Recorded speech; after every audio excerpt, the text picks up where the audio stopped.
ఓం శ్రీ మహాగణాధిపతయే నమః. శ్రీమాత్రే నమః. ఆనంద నిలయం ఛానల్ ప్రేక్షకులందరికీ నా నమస్కారం. నేను మీ ఆచార్య ప్రసాద్ గురూజీ. ఈరోజు మనం ఈ వీడియోలో మన ఇంట్లో దేవుళ్ళ నివాసం ఉందంటే ఏ సంకేతాలు కనిపిస్తాయో ఇప్పుడు మనం ఈ వీడియోలో తెలుసుకుందాం. ముందుగా ఈ వీడియో చూసే ముందు ఒక లైక్ కొట్టి మా ఛానల్ను సబ్స్క్రైబ్ చేసుకోండి. అలాగే జై శ్రీరామ్ అని కామెంట్ చేయండి. మన సనాతన ధర్మంలో హిందువులు ప్రతి ఒక్కరూ దేవుడిని పూజిస్తారు. మీరు చేసే పూజలన్నీ నిజంగానే దేవునికి చేరుతున్నాయా లేదా అని ప్రతి ఒక్కరూ కూడా తప్పనిసరిగా తెలుసుకోవాలి. మీకు కొన్ని రకాల సంకేతాలను ఆ దేవుడు ముందుగానే మనకు తెలియజేస్తాడు. మీ ఇంట్లో నిజంగానే దైవిక శక్తులు కొలువై ఉంటే ఆ విషయాలన్నీ మీరు ఎలా గుర్తించాలి? మీ ఇల్లు దైవశక్తితో నిండి ఉంటే మీకు తెలియకుండానే మీ చుట్టూ ఎన్నో అద్భుతమైన సంకేతాలు ప్రతిరోజు కనిపిస్తాయి. మీరు ఆ సంకేతాలను అర్థం చేసుకుంటే ఇక మీ జీవితంలో ఉన్న సమస్యలన్నీ దూరమై అదృష్టం మీ వెన్నంటే ఉంటుందని మన వేద పండితులు సూచిస్తున్నారు. కాబట్టి మీ ఇంట్లో దేవుడు కొలువై ఉంటే ఎలాంటి శుభ సంకేతాలు కనిపిస్తాయో ఇప్పుడు మనం ఈ వీడియోలో తెలుసుకుందాం. మనలో చాలామంది ఆడవారు ప్రతినిత్యం తులసి మొక్కను పూజిస్తారు. తులసి కోటలో లక్ష్మీదేవి కొలువై ఉంటుంది. కాబట్టి ఎవరి ఇంట్లో అయితే తులసి మొక్క పచ్చగా ఏపుగా పెరుగుతుందో అలాంటి ఇళ్లల్లోకి లక్ష్మీదేవి ప్రవేశిస్తుందని అర్థం. కానీ తులసి మొక్క వాడిపోవడం లేదా ఎండిపోవడం జరిగితే మీ ఇంట్లో చెడు శక్తులు ఉన్నాయని అర్థం చేసుకోవాలి. ఇక ఇంట్లో దీపారాధన చేసే సమయంలో చాలామంది ఆడవారికి ఉన్నట్టుండి కంటి నుండి నీరు వస్తుంది.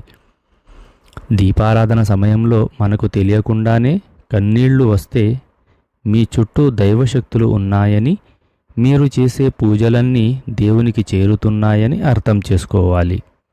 అలాగే మీ ఇంటిని ఎంత శుభ్రంగా ఉంచినా తరచూ మీ ఇంట్లో నల్ల చీమలు కనిపిస్తే చాలా అదృష్టం అనే చెప్పవచ్చు. మీ ఇంట్లో నల్ల చీమలు ఎక్కువగా ఉంటే మీ ఇంట్లోకి లక్ష్మీదేవి రాబోతుందని, మీకు ఎక్కువగా డబ్బు లభించబోతుందని అర్థం. ఇక మనం ఇంట్లో ఏదైనా శుభకార్యం ఉంటే ఖచ్చితంగా పాలు పొంగిస్తాము. ఇంట్లో పాలు పొంగిస్తే ఇంటికి మంచి జరుగుతుందని అర్థం. అయితే ఒక్కోసారి మనం ఎంత జాగ్రత్తగా ఉన్నా సరే వంటగదిలో పాలు పొంగిపోతూ ఉంటాయి. మీరు చూస్తూ ఉండగానే పాలు పొంగితే మీ ఇంటిపై లక్ష్మీ కటాక్షం ఉందని అర్థం.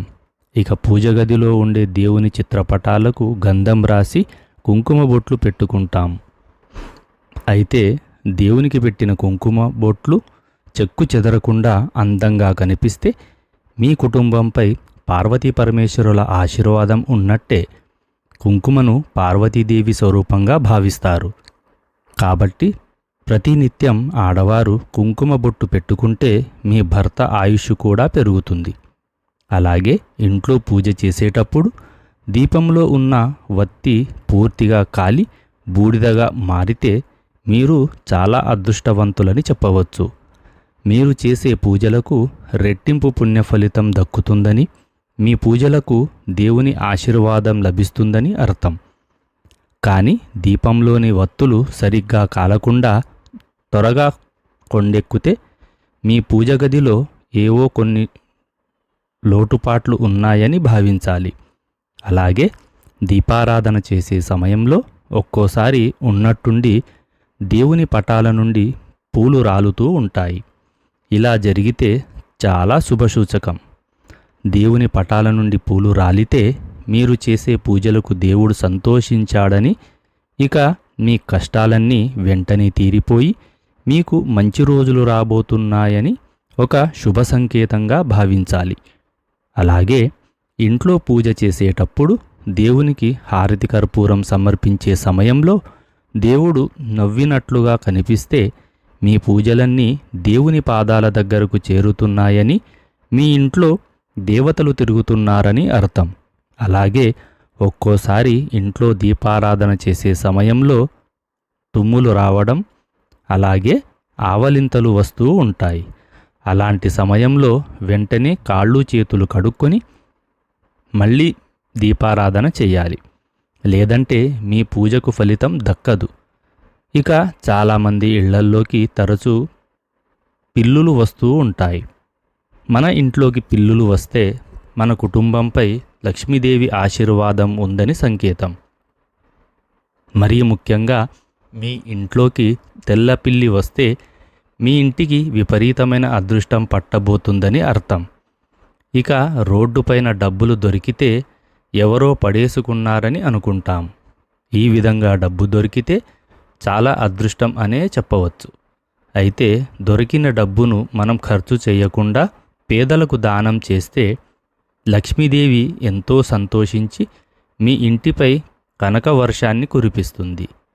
ఇక ఒక్కోసారి ఉన్నట్టుండి చేతి నుండి అద్దం కింద పడి పగిలిపోతుంది.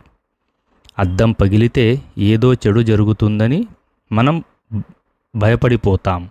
కానీ మన ఇంట్లో అద్దం పగిలితే మీ ఇంట్లో ఉన్న దుష్టశక్తులన్నీ బయటకు వెళ్ళి మీ ఇంట్లోకి దేవతలు రాబోతున్నారని అర్థం చేసుకోవాలి. కాబట్టి పగిలిన అద్దాన్ని వెంటనే బయట పడేయాలి. అద్దాన్ని పడేయకుండా ఇంట్లోనే పెట్టుకుంటే ఇక మీ ఇంట్లోకి ఎన్నడూ దేవతలు ప్రవేశించలేరు. కాబట్టి పగిలిన అద్దాలు పొరపాటున కూడా ఇంట్లో ఉండకూడదు. ఇక మనలో చాలామంది బల్లిని చూస్తే భయపడిపోతూ ఉంటారు. మన హిందూ ధర్మశాస్త్రాల ప్రకారం బల్లిని లక్ష్మీదేవి స్వరూపంగా భావిస్తాం.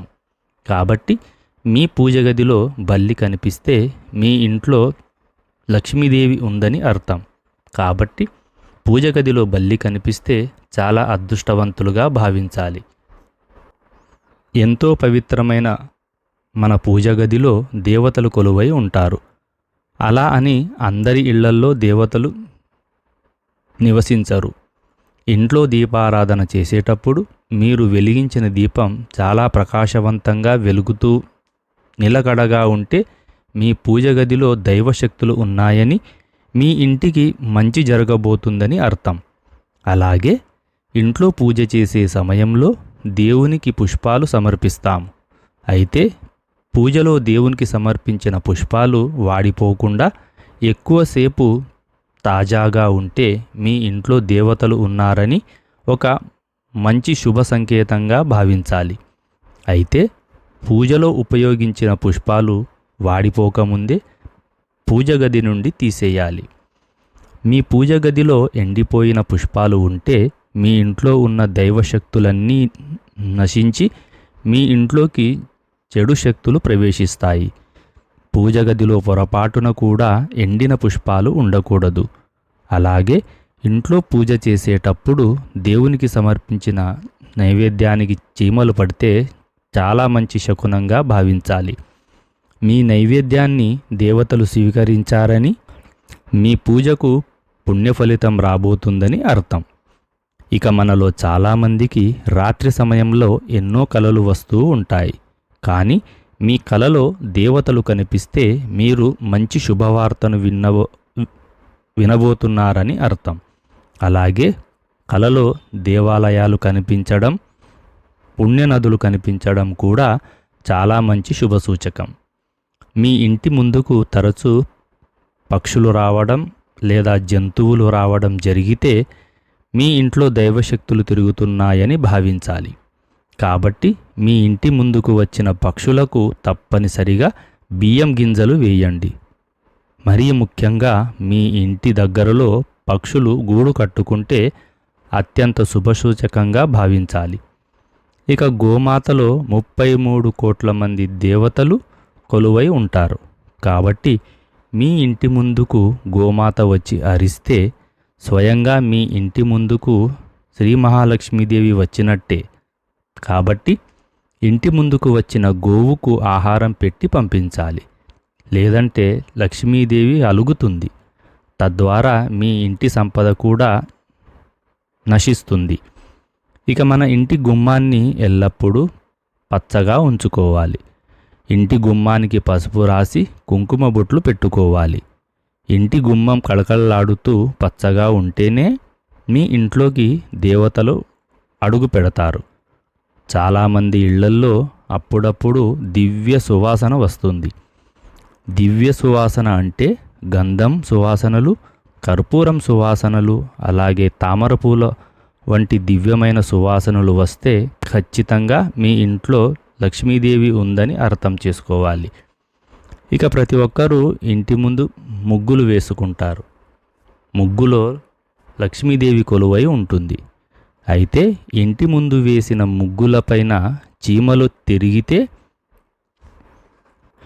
మీ కుటుంబం మొత్తానికి అష్టైశ్వర్యాలు సిద్ధిస్తాయి. హిందూ ధర్మశాస్త్రాల ప్రకారం మన అరచేతులలో సరస్వతీదేవి, పార్వతీదేవి, అలాగే లక్ష్మీదేవి కొలువై ఉంటారు. కాబట్టి మీ అరచేతిలో ఉన్నట్టుండి దురద మొదలైతే విపరీతమైన అదృష్టం పట్టబోతుందని, ఆకస్మిక ధనలాభాలు వరిస్తాయని నమ్మకం. అలాగే మీరు ప్రతిరోజు ఉదయం నిద్ర లేవగానే ముందుగా మీ అరచేతులు చూసుకొని మీ మనసులో లక్ష్మీదేవిని స్మరించుకోండి. ఇలా ప్రతిరోజు చేస్తూ ఉంటే ఆర్థికంగా బాగా స్థిరపడతారు.